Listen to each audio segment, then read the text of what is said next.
Community radio ബെൻസിൽ ഇപ്പോൾ അറിവിൻ്റെ ലോകം തയ്യാറാക്കി അവതരിപ്പിക്കുന്നത് അരുൺ സ്റ്റീഫൻ. സാങ്കേതിക സഹായം ബോണി ജെ ബേസു. നമസ്കാരം എല്ലാ മാന്യ ശ്രോതാക്കൾക്കും അറിവിൻ്റെ ലോകത്തിലേക്ക് സ്വാഗതം. ഇന്ന് അറിവിൻ്റെ ലോകത്തിൽ പതിവ് പോലെ കറണ്ട് അഫയേഴ്സുമായി ബന്ധപ്പെട്ട് വരുന്ന ചോദ്യങ്ങളാണ് ഉൾപ്പെടുത്തിയിരിക്കുന്നത്. പലപ്പോഴും കറണ്ട് അഫയേഴ്സിന് ഉത്തരം എഴുതാനായിട്ട് നമ്മൾ പലരും ബുദ്ധിമുട്ടുന്നതായിട്ട് ശ്രദ്ധയിൽപ്പെട്ടിട്ടുള്ളത് കൊണ്ട് തന്നെയാണ് തീർച്ചയായിട്ടും കറണ്ട് അഫയേഴ്സുമായി ബന്ധപ്പെട്ട് വരുന്ന ചോദ്യങ്ങൾ വീണ്ടും ആവർത്തിച്ച് വരുന്നത്. അപ്പോൾ ആദ്യത്തെ ചോദ്യത്തിലോട്ട് നമുക്ക് പോവാം.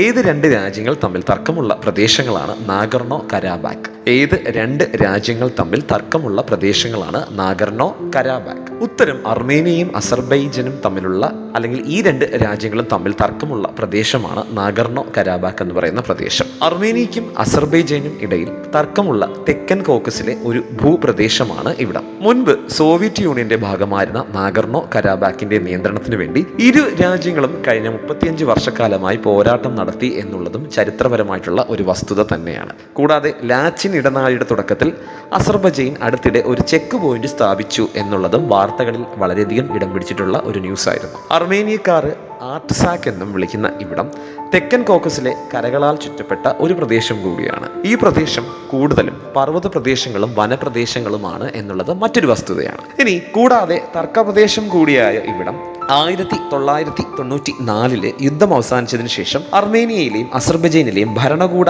അല്ലെങ്കിൽ ഗവൺമെന്റിന്റെ ഭരണകൂട പ്രതിനിധികൾ OSC മിൻസ്ക് ഗ്രൂപ്പിന്റെ മധ്യസ്ഥതയിലാണ് സമാധാന ചർച്ചകൾ നടത്തിവരുന്നത്. അതിനോടൊപ്പം തന്നെ 2020 നവംബർ 10 അസർബൈജാൻ, അർമേനിയ, റഷ്യ എന്നിവിടങ്ങളിൽ ഒരു ത്രികക്ഷി വെടിനിർത്തൽ കരാർ ഒപ്പുവെച്ചതോടെ യുദ്ധം അവസാനിക്കുകയും നാഗർണോ കരാബാക്കിന് ചുറ്റുമുള്ള അധിനിവേശ പ്രദേശങ്ങളെല്ലാം തിരികെ നൽകാൻ അർമേനിയ നിർബന്ധിതമായി എന്നുള്ളതും മറ്റൊരു ചരിത്ര വസ്തുതയാണ്. അപ്പോൾ ആദ്യത്തെ ചോദ്യം ഇതായിരുന്നു: ഏത് രണ്ട് രാജ്യങ്ങൾ തമ്മിൽ തർക്കമുള്ള പ്രദേശങ്ങളാണ് നാഗർണോ കരാബാക്ക്? ഉത്തരം അർമേനിയയും അസർബൈജനും തമ്മിൽ തർക്കമുള്ള പ്രദേശമാണ് നാഗർണോ കരാബാക്ക് എന്ന് പറയുന്നത്. ഇനി അടുത്ത ചോദ്യത്തിലോട്ട് പോകാം. Promoting millets in diet report പുറത്തിറക്കിയ സ്ഥാപനം. ചോദ്യം ഒരിക്കൽ കൂടി പറഞ്ഞുതരാം. Promoting millets in diets report പുറത്തിറക്കിയ സ്ഥാപനം ഏത്? ഉത്തരം നീതി ആയോഗാണ് promoting millets in diets report പുറത്തിറക്കിയിട്ടുള്ള സ്ഥാപനം. നീതി ആയോഗ് എന്ന് പറയുമ്പോൾ അതിനെക്കുറിച്ച് നമുക്ക് പോകാം. അതിനു മുമ്പ് ഭക്ഷണത്തിൽ മില്ലറ്റുകൾ പ്രോത്സാഹിപ്പിക്കുക എന്ന ലക്ഷ്യബോധത്തോടെ ഇന്ത്യയിലെ സംസ്ഥാനങ്ങൾ, കേന്ദ്രഭരണ പ്രദേശങ്ങൾ ഉടനീളം മികച്ച രീതികൾ എന്ന തലക്കെട്ടിലുള്ള റിപ്പോർട്ട് നീതി ആയോഗ് ഈയിടെയാണ് പുറത്തിറക്കിയത്. അപ്പോൾ promoting millets in diets report പുറത്തിറക്കിയ സ്ഥാപനം ഉത്തരം നീതി ആയോഗാണ്. ഇനി എന്താണ് നീതി ആയോഗ് എന്ന് നമുക്കൊന്ന് നോക്കിയിട്ട് വരാം. ഭാരത സർക്കാരിൻ്റെ ഒരു വിദഗ്ധ ഉപദേശ സമിതിയാണ് നീതി ആയോഗ്. നീതി ആയോഗ് എന്ന് പറയുമ്പോൾ അതിൻ്റെ മുഴുവൻ പേര് national institution for transforming India. ഒരിക്കൽ കൂടി പറഞ്ഞുതരാം. National institution for transforming India, NITI, NITI Aayog. പഞ്ചവത്സര പദ്ധതികൾ ഉൾപ്പെട്ട രാജ്യത്തിന്റെ വളർച്ചയ്ക്കും വികസനത്തിനും ജനങ്ങളുടെ ജീവിത നിലവാരം ഉയർത്തുന്നതിനും ആവശ്യമായ സുപ്രധാന പദ്ധതികൾ ആസൂത്രണം ചെയ്യുന്നതിനുള്ള ഭാരത സർക്കാരിന്റെ ഒരു ഉപദേശക സമിതിയായിരുന്ന ആസൂത്രണ കമ്മീഷന് പകരം 2015 ജനുവരി മാസം നിലവിൽ വന്ന സംവിധാനമാണ് നീതി ആയോഗ്. ദേശീയ അന്തർദേശീയ പ്രാധാന്യമുള്ള സാമ്പത്തിക നയ വിഷയങ്ങളിൽ കേന്ദ്ര സംസ്ഥാന സർക്കാരുകൾക്ക് സാങ്കേതിക ഉപദേശം നൽകുകയാണ് നീതി ആയോഗിന്റെ ചുമതല.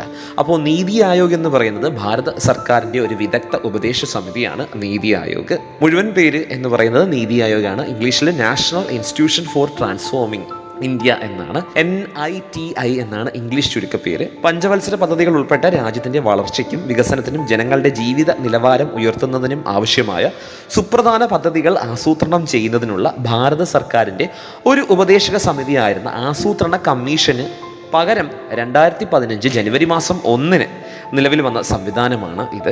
ദേശീയ അന്തർദേശീയ പ്രാധാന്യമുള്ള സാമ്പത്തിക നയ വിഷയങ്ങളിൽ കേന്ദ്ര സംസ്ഥാന സർക്കാരുകൾക്ക്, സർക്കാരിന് മാത്രമല്ല കേന്ദ്ര സംസ്ഥാന സർക്കാരുകൾക്ക് സാങ്കേതിക ഉപദേശം നൽകുകയും അല്ലെങ്കിൽ സാങ്കേതിക ഉപദേശം നൽകുകയാണ് നീതി ആയോഗിന്റെ ചുമതല എന്ന് പറയുന്നത്. അപ്പോൾ ഇനി അടുത്ത ചോദ്യത്തിലേക്ക് പോകാം. ക്വാഡ് ഉച്ചകോടിക്ക് അല്ലെങ്കിൽ 2023 കോഡ് ഉച്ചകോടി ആതിഥേയത്വം വഹിച്ച രാജ്യം, സ്ഥലം അല്ലെങ്കിൽ വഹിച്ച നഗരം ഏത്? സിഡ്നിയാണ് ഉത്തരം. കോഡ് ഉച്ചകോടി എന്ന് പറയുമ്പോൾ എന്താണ്, അല്ലെങ്കിൽ ഒരു ചോദ്യം, കോഡ് ഉച്ചകോടി 2023 ആതിഥേയത്വം വഹിച്ച നഗരം ഏത്? ഉത്തരം സിഡ്നിയാണ്. കോഡ് ഉച്ചകോടി എന്താണ് എന്ന് നമുക്ക് നോക്കിയിട്ട് വരാം.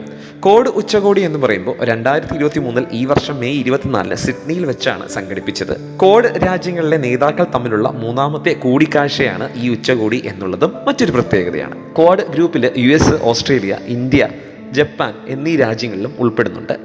ആദ്യത്തെ 2 ക്വാഡ് മീറ്റിങ്ങുകൾ US-ലും ജപ്പാനിലും നടന്നതിന് ശേഷം ഇത് ആദ്യമായിട്ടാണ് ഓസ്ട്രേലിയയിൽ മീറ്റിങ്ങിന് ആതിഥേയത്വം വഹിക്കുന്നത്, അല്ലെങ്കിൽ ഓസ്ട്രേലിയ മീറ്റിങ്ങിന് സിഡ്നി ആതിഥേയത്വം വഹിക്കുന്നത് ആദ്യമായിട്ടാണ്. എന്തിനാണ്? ക്വാഡ് ഉച്ചകോടി 2023. കൂടാതെ ക്വാഡ് ലീഡേഴ്സ് 2023 ഉച്ചകോടിക്ക് ശേഷം 2 പ്രസ്താവനകളാണ് പുറത്തിറക്കിയത്. അതിലൊന്ന് എന്ന് പറയുന്നത് ക്വാഡിന്റെ ഭാവിയെക്കുറിച്ചുള്ള തന്ത്രപരമായ വീക്ഷണം വ്യക്തമാക്കുന്ന പ്രസ്താവന, അതായത് ഒരു ലീഡേഴ്സ് വിഷനും അല്ലെങ്കിൽ ഒരു ലീഡേഴ്സ് സ്റ്റേറ്റ്മെന്റും ഒരു സംയുക്ത നേതാക്കളുടെ പ്രസ്താവനയുമാണ് ഈ പറയുന്ന 2 പ്രസ്താവനകൾ. അതായത് ക്വാഡ് ലീഡേഴ്സ് ഉച്ചകോടിക്ക് ശേഷം പുറത്തിറക്കിയ 2 പ്രസ്താവനകൾ. ഇനി സിഡ്നി എന്ന് പറയുമ്പോൾ ഓസ്ട്രേലിയയിലെ ഏറ്റവും ജനസംഖ്യയേറിയ നഗരം കൂടിയാണ് സിഡ്നി.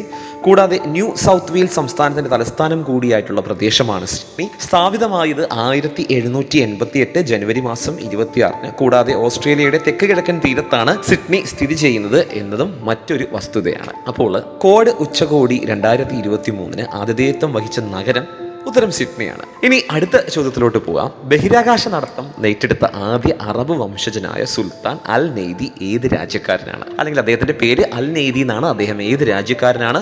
ഉത്തരം UAE ആണ്. ബഹിരാകാശ നടത്തം ഏറ്റെടുത്ത ആദ്യത്തെ അറബ് വംശജനായ സുൽത്താൻ. UAE എന്ന് പറയുമ്പോൾ ബഹിരാകാശ സഞ്ചാരിയായ സുൽത്താൻ അൽ നയാദി അടുത്തിടെ ബഹിരാകാശ നടത്തം നടത്തിയ ആദ്യത്തെ അറബ് വംശജനായി അറിയപ്പെടുന്ന വ്യക്തിത്വത്തിൽ ഒരാളാണ്. ഏതാണ്ട് 7 മണിക്കൂറോളം ബഹിരാകാശ നടത്തം നടത്തിയ അദ്ദേഹം ഹസൽ അൽ മൻസൂരിക്ക് ശേഷം യുണൈറ്റഡ് അറബ് എമിറേറ്റ്സിൽ നിന്നുള്ള ആദ്യത്തെ 2 ബഹിരാകാശ സഞ്ചാരികളിൽ ഒരാൾ കൂടിയാണ് എന്നുള്ളൊരു പ്രത്യേകതയുമുണ്ട്.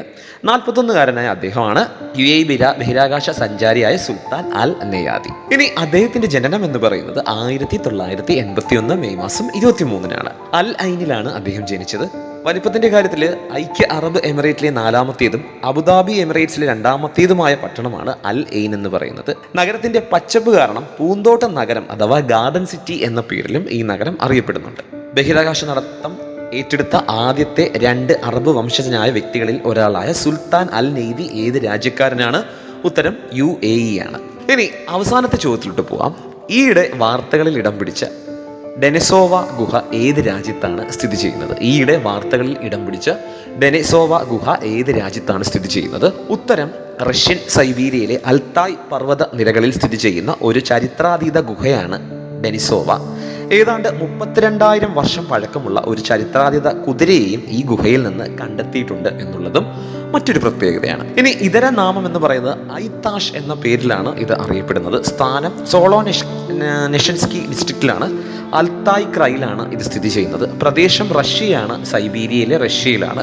ഏകദേശം ഉയരം എന്ന് പറയുന്നത് 700 മീറ്ററോളം, അതായത് 2297 അടിയാണ് ഇതിന്റെ ഉയർച്ചയായിട്ട് അല്ലെങ്കിൽ ഉയരമായിട്ട് കണ്ടെത്തിയിട്ടുള്ളത്. അപ്പോൾ ഇന്നത്തെ ചോദ്യങ്ങൾ ഒരിക്കൽ കൂടി പറഞ്ഞുതരാം. ഏത് 2 രാജ്യങ്ങൾ തമ്മിൽ തർക്കമുള്ള പ്രദേശങ്ങളാണ് നഗർണോ കരാബാക്ക് എന്ന് പറയുന്നത്? ഉത്തരം അർമേനിയയും അസർബൈജാനും തമ്മിലുള്ള തർക്ക പ്രദേശമാണ് ഇവിടം. Promoting millets in diets report പുറത്തിറക്കിയ സ്ഥാപനം ഏത്? ഉത്തരം നീതി ആയോഗ് ആണ്. ക്വാഡ് ഉച്ചകോടി 2023 ആതിഥേയത്വം വഹിച്ച നഗരം ഏത്? ഉത്തരം സിഡ്നിയാണ്. ബഹിരാകാശ നടത്തം ഏറ്റെടുത്ത ആദ്യത്തെ 2 അറബ് വംശജരിൽ ഒരാളായ സുൽത്താൻ അൽ നെയ്തി ഏത് രാജ്യക്കാരനാണ്? ഉത്തരം UAE രാജ്യക്കാരനാണ്. ഈയിടെ വാർത്തകളിൽ ഇടം പിടിച്ച ഡെനിസോവ ഗുഹ ഏത് രാജ്യത്താണ് സ്ഥിതി ചെയ്യുന്നത്? ഉത്തരം റഷ്യൻ സൈബീരിയയിലെ അൽത്തായ് പർവ്വത നിരകളിൽ സ്ഥിതി ചെയ്യുന്ന ഒരു ചരിത്രാതീത ഗുഹയാണ് ഡെനിസോവ എന്ന് പറയുന്ന ഗുഹ. അപ്പോൾ ഇന്നത്തെ ചോദ്യങ്ങളും ഇന്നത്തെ ഉത്തരങ്ങളും എല്ലാവർക്കും ഇഷ്ടപ്പെട്ടു എന്ന് പ്രതീക്ഷിച്ചുകൊണ്ട് ഇതുപോലുള്ള ഇൻട്രസ്റ്റിംഗ് ആയിട്ടുള്ള ചോദ്യങ്ങളും ഉത്തരങ്ങളും ഒക്കെ ആയിട്ട് വീണ്ടും കേട്ടുമുട്ടാം. അതുവരെ നന്ദി, നമസ്കാരം. കമ്മ്യൂണിറ്റി റേഡിയോ ബെൻസിയറിൽ നിങ്ങൾ ഇതുവരെ കേട്ടത് അറിവിന്റെ ലോകം. തയ്യാറാക്കി അവതരിപ്പിച്ചത് അരുൺ സ്റ്റീഫൻ. സാങ്കേതിക സഹായം ബോണി ജെ ബേസിൽ.